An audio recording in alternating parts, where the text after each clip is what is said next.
ఇంకొక 200 కోట్లు కొడితే మనం కొట్టలేమా ఏంటి? 20 కొట్టాను. ఫస్ట్ డే 20, సెకండ్ డే మొత్తం కలిపి ఫస్ట్ వీక్ ఇంకో 20 అంతే. ఇప్పుడు కూడా దీన్ని యారోగెన్స్ బల్పు అని అనుకునే వాళ్ళు ఉంటారు, కానీ ఇది నాకు నా మీద ఉన్న కాన్ఫిడెన్స్. అయిపోయి అంత ఇచ్చినా ఏం లేదు దీంట్లో, మొత్తం బొక్క. ఒక రొటీన్ స్టోరీని సగం చేసి అదే 3 గంటల సినిమా తీశారు. సాంగ్స్లే ఏముండదు బ్రో, ఇంకా జస్ట్ రొటీన్ స్టోరీ. ఆ రొటీన్ స్టోరీ నీకు అసలు దీనికి ఎలివేషన్లు, రొటీన్ ఎలివేషన్లు, కామెడీ, కామెడీ ఇంకా పర్ఫెక్ట్. నీకు అసలు తెలుగు రొటీన్ సినిమా ఏంట్రా అంటే ఈ సినిమాని చూపించవచ్చు.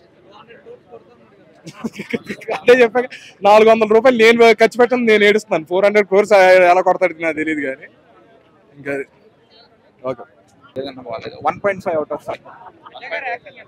విజయ్ యాక్టింగ్ చాలా బాగుంది అన్న, వేరియేషన్స్ చాలా బాగా చూపించాడు విజయ్. మృణాల్ కూడా బాగుంది, కానీ స్టోరీలో దమ్ లేదు, అస్సలు లేదు, జీరో. ఒక సీన్ కి సంబంధం కూడా లేదు. First half India, second half America, climax India, మళ్ళీ అమెరికా, మళ్ళీ ఇండియా. దిస్ ఈజ్ వాట్, ఇంకేం లేదు సినిమాలో. తొలి ప్రేమ సినిమాలో స్టోరీ ఎక్స్పెక్ట్ చేసా, అదే లేదు అసలు. సోలే లేదు సినిమాకి మొత్తం, లేదన్న అసలు ఏం లేదన్న. ఒక ఫ్యామిలీని చూసుకుంటాడు, ఓకే. యాటిట్యూడ్, ఓన్లీ యాటిట్యూడ్ చూపించడమే ఫ్యామిలీ స్టార్ అనుకున్నాడు తప్ప ఏం లేదు సినిమాలో. బ్రో ఇప్పుడే ది ఫ్యామిలీ స్టార్ మన ది విజయ్ దేవరకొండ గారి మూవీని చూసేసి వచ్చినాను. సో మూవీ గురించి చెప్పాలంటే హానెస్ట్ గా నేను నా పాయింట్ ఆఫ్ వ్యూ చెప్తాను, నా పర్సెప్షన్ చెప్తాను. నాకైతే యావరేజ్ అనిపించింది అంతే, ఇంకా కొంచెం యావరేజ్ కంటే తక్కువ కూడా చెప్పొచ్చు అనమాట. ఒక కైండ్ ఆఫ్ బిలో యావరేజ్ అని నాకు అనిపించింది. ఎందుకంటే తీసుకొని పోవడం ఫస్ట్ హాఫ్ అయితే బాగానే తీసుకెళ్లారు. ఫస్ట్ హాఫ్ స్టార్టింగ్ లో నిజంగానే ఒక మిడిల్ క్లాస్ లైఫ్ అయితే చూపించినారు అనమాట. విజయ్ దేవరకొండ మోస పరువు బాధ్యతలు కావచ్చు, మిడిల్ క్లాస్ లైఫ్ లో ఉండే ఆ బంధాలు, బాంధవ్యాలు, వాళ్ళు చేసే ఆ సాక్రిఫైసులు కావచ్చు, ఆ రెస్పాన్సిబిలిటీస్ కావచ్చు, ఒక్క మిడిల్ క్లాస్ వాడికి మాత్రమే తెలుసు అనమాట. డబ్బుని ఎలా పొదుపుగా ఖర్చు పెట్టాలి, వృధా ఖర్చు చేయకుండా అనేది. సో అవన్నీ బాగానే చూపించినారు. ఆ లవ్ స్టోరీ కూడా పర్వాలేదు, కానీ సెకండ్ హాఫ్ వచ్చేసరికి నిజంగానే నాకైతే కష్టమైపోయింది బ్రో. విజయ్ దేవరకొండ ఐరన్ మంచి లేదు, ఐరన్ దించినాడు అని అనిపించింది అనమాట సెకండ్ హాఫ్ లో. అంత కొంచెం కష్టం అయిపోయింది కూర్చోవడము. సో ఓవరాల్ గా చెప్పాలంటే నాకు ఒక kind of below average movie అనే నాకు అనిపించింది.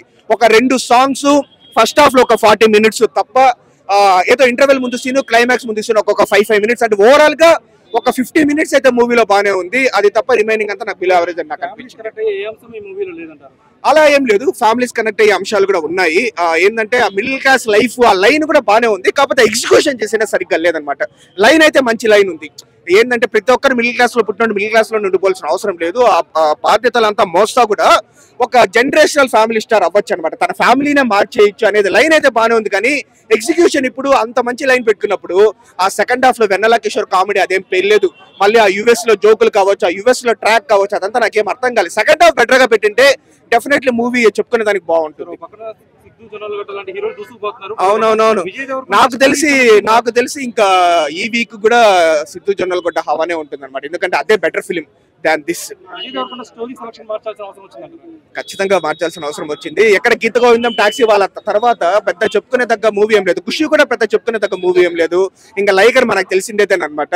ఇంకా ప్రాపర్ మూవీస్ అంటే అర్జున్ రెడ్డి, గీత గోవిందం, కాస్తో కొస్తో టాక్సీ వాళ్ళ, స్టార్టింగ్ లో పెళ్లి చూపులు అంతే. కానీ సోషల్ మీడియాలో కొంతమంది విజయ్ కెరీర్ కి ఇంకా రిస్క్ లో పడినట్టే విజయ్ కెరీర్ అలా ఏం లేదు బ్రో. ఇప్పుడు విజయ్ దేవరకొండ అయితే ఏ మూవీలో అయినా తన బెస్ట్ యాక్టింగ్ ఇస్తా ఉంటాడు. లైగర్ లో కావచ్చు, ఈ మూవీలో కావచ్చు. ఫాల్ట్ ఈ మూవీలో కూడా డైరెక్టర్ పక్క నుంచే ఉంది.